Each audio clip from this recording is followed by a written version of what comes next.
Não tem quem faça dizer que o negócio é bom se não for. Se eu não tiver provado. E haverá que eu provei. E gosto. Né, Luiz? Eu estava conversando com o Manel na primeira parte. O Manel esticou bastante e fez muito bem, porque ele fez um histórico de todas as coisas que o sindicato dele conquistou nessas negociações. E eu fiz aquela pergunta assim, deu uma pelegada, por isso que vocês fecharam antes? E ele explicou de uma maneira pedagógica e bem elegante que não, né? Que na verdade a categoria dele não tinha razão nenhuma para passar daí com as conquistas que... Mas ele falou num negócio que eu queria tocar nisso. Quando é que vai ser a próxima negociação com o governo e até quando a sociedade está livre da possibilidade de algum sindicato promover uma paralisação, uma greve? Porque fica, sem dúvida nenhuma, vocês já devem ter visto isso, nem toda greve é apoiada pela comunidade, né? Nem toda greve de trabalhadores é devidamente aprovada, porque as pessoas ficam com medo de pararem serviços essenciais, as pessoas não querem ver risco, né? E vocês avançaram também, igualmente, ao Sinteac, e quais são as perspectivas de negociações futuras? Olha, Clemes, deixa eu te falar com relação a tudo isso que aconteceu. Eu não acredito com relação a esses sindicatos que fecharam com o governo, porque não tem mais necessidade de fazer greve. Uhum. Até porque a gente continua negociando. Hoje eu tive um contato nessa quarta-feira com o governo. Porque onde é que nós avançamos? Algumas leis que vão para a Assembleia agora, os servidores nossos, quando se aposentavam, eles perdiam quase que 50% dos seus salários. Uhum. E aí nós estamos preparando essas leis, que vai estar uma garantia de quando ele sair e passar para o Acre Previdência, ele leva todos os seus ganhos. E você não fala só do seu sindicato, era também assim com os com todo mundo. Com também. Então tem uma garantia. Hoje, se uma pessoa está ganhando R$2.000 e quando passava para o regime previdenciário, ele às vezes perdia R$1.000. Uhum. E aí não tem condições. Hoje nós temos essa garantia. Nós avançamos também muito na FUNTAC. Vai ser feito o reenquadramento lá na FUNTAC, a lei também com relação a essa situação deles, também levar para a aposentadoria e os vale-transportes. Avançamos também em outras categorias, tipo o que o Manel está avançando, só que ele avança de uma outra maneira, porque se trata de educação, mas o Sindecaf, ele avança também com o 14º, nós vamos pagar agora a Emateca Jaque o 14º, a segunda parcela do 14º. Tudo pactuado de 2010 para cá. O Manel falou de uma coisa que eu acho que é crucial, pelo menos assim para a gente que observa de fora, a prestação do serviço público, né? Ele falou assim, bom, nós estamos discutindo a questão de um plano de cargos, carreira, né? E a mesma coisa eu pergunto para... Não, o nosso também. Nós temos problema no nosso PCCR. Porque antigamente se elaborou... Não tem um plano de carreira... É isso, César. Não tem um plano de carreira que não precisa ser revisto. Sim, todo plano tem que ser revisto. Tem que rever. Né? Agora, assim, na sociedade fica sempre aquela coisa. Pô, por que esses funcionários estão sempre indispostos com o patrão e ameaçando parar, ameaçando grevar e tal? Essa é uma visão pessoal que eu estou compartilhando aqui publicamente. Pode não ser a visão de vocês também, mas só para colocar isso. E antigamente, o que tinha no Estado? Tinha um plano de cargos para todos os servidores, o Acre era outro, o tempo era outro, os cofres eram outros, né? Mas o problema é o mesmo.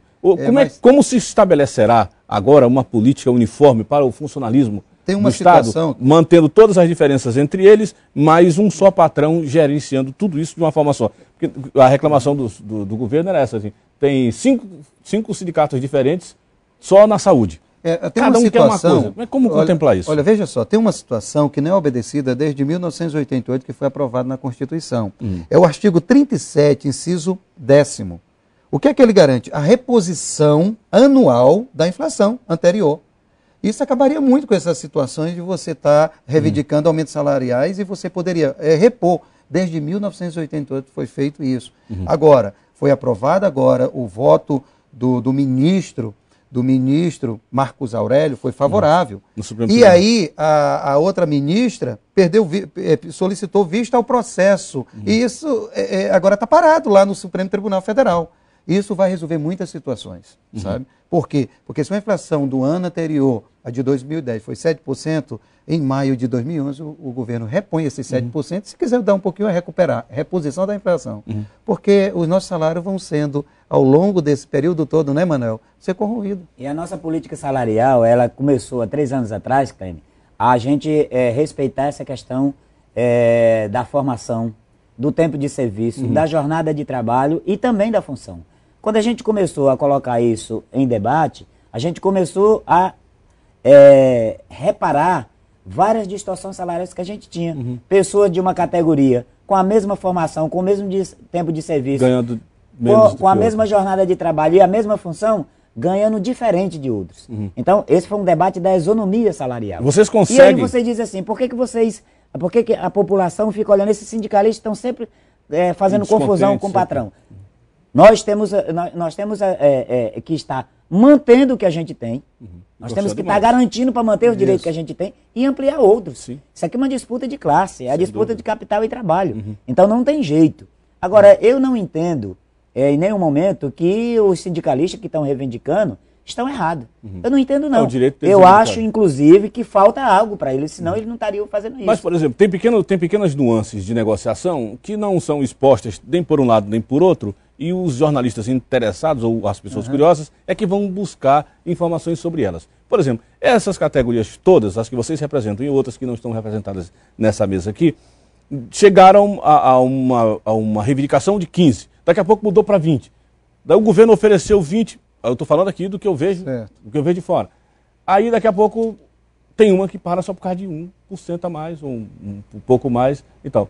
E a sociedade olha estranhamente. O que eu quero saber de vocês é, vocês estão ajudando o governo a compor uma política uniforme, isonômica para os seus empregados, ou o governo faz isso unilateralmente e alija os sindicatos desse debate da construção de uma política que contemple todas essas coisas e que para a sociedade seja previsível?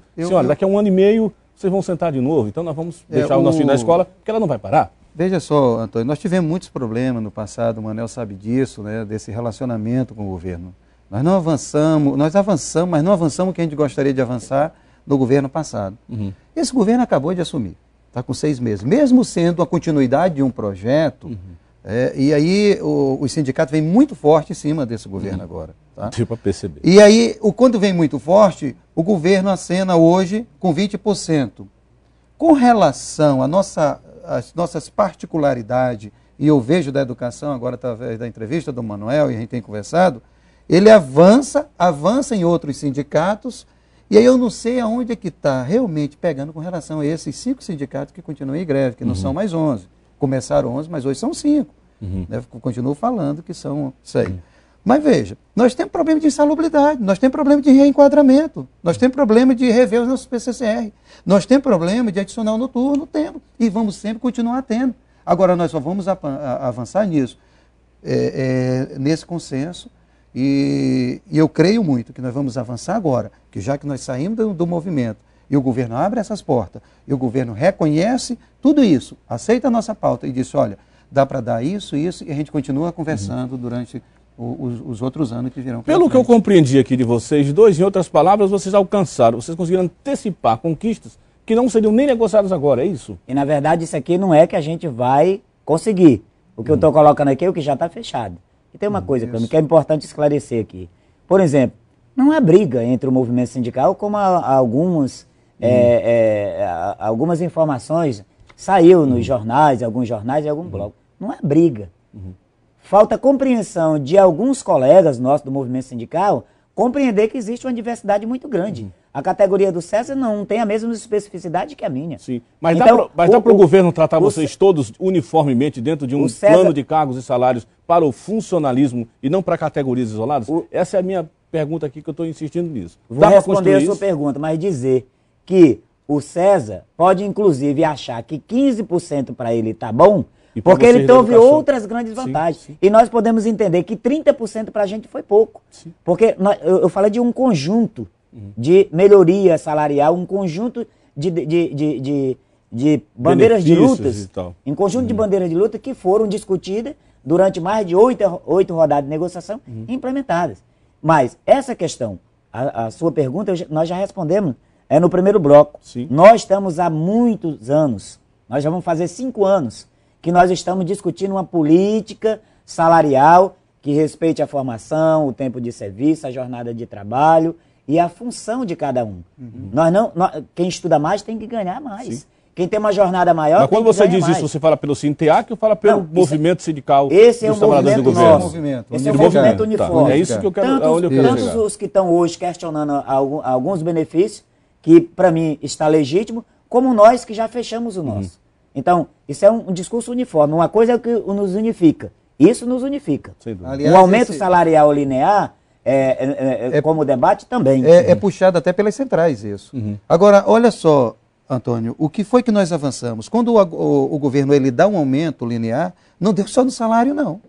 Eu levei também, na minha categoria, nós levamos nas nossas incorporações, nos cargos comissionados, nas funções de confiança, certo? Nós avançamos também nas nossas gratificações, todos levaram 20%. De primeiro, o governo só dava aumento na nomenclatura salário. Agora foram todos os itens que compõem o salário da pessoa. E vocês... Só para prestar uma informação aqui, eu não sei se dá para a Câmara pegar. Tu já vai receber esse mês com reajuste, Manel? Manel, não fuja da minha pergunta. Certo. Por favor. Você vai ou não vai receber esse mês já com reajuste? Olha, os trabalhadores da educação todos estão esperando que não existe esse negócio de folha suplementar, porque nós já recebemos a VDP, nós já recebemos a VDG, e nós estamos esperando agora os 5%. Nós estamos esperando os 5% porque agora nós vamos ter o 13º e depois do 13º, em seguida nós vamos ter mais 5%. Eu quero um dinheiro emprestado dia 30. Mas eu queria dizer para você, Clêmio, aqui para o telespectador, só para você ter ideia, aqui na progressão, que é a passagem do nível médio para o nível superior, nós tivemos 4.800... Tu tem que parar esse troço direito aí, senão não consegue 4.800 professores. Só que desses 4.800 professores, por que existia questionamento? É porque esses 4.800 professores, 75% são provisórios. E o governo não queria acordar para os provisórios. E a gente garantiu retroativo a 1º de maio. Só para você ter ideia, teve um acréscimo de 12.873.988 R$8,43. É melhor tu te contentar em mostrar isso e falar, porque não vai dar para mostrar isso tudo não, Manel. Pode ficar à vontade. Só na progressão. Então, eu quero dizer para você o seguinte, isso aqui é ou não é arrancar do bolo da folha de pagamento da educação mais dinheiro. Então, só na progressão foram mais de 12 milhões. Manel, o que eu quero é um dinheiro emprestado dia 30, mas se puder vir dia 2, assim, eu aceito. Clêmio, 30 segundos. O nosso piso da educação, do nível superior, nós estávamos pleiteando de 1.675 para 1.850. O César acompanhou esse debate que a gente discutiu junto. Tu sabe quanto é que a gente foi para essa proposta aqui? 2 nos caroços. Nós queríamos 1.850 de uma única vez. O governo apresentou com essa proposta para nós R$2.010. A gente perguntou para o professor, tu quer ganhar R$2.010 parcelado ou tu quer ganhar 1.800 de uma vez? É claro que o cara quer ganhar R$2.010 para quem começa a trabalhar hoje. Beleza, é uma conquista e tanto. Bom, pessoal, parabéns. O tempo, eu gostaria que tivesse aqui alguém de outros sindicatos. Dá, né? O tempo não dá, mas ao longo do tempo nós vamos tendo a oportunidade de conversar um pouco mais sobre isso e passar para a sociedade essa tranquilidade, né, em relação àquela expectativa de paralisação, de interrupção de algum serviço. Então, obrigado a vocês. Um beijão, um prazer em te ver, Manel. Um beijão, um prazer em te ver, Luiz. Deus abençoe vocês. Amém, e qualquer coisa, deposita na minha conta no Banco do Brasil. Não precisa nem falar comigo, tá? Então, eu vou fazer o intervalo. Daqui a pouco eu volto. Até já.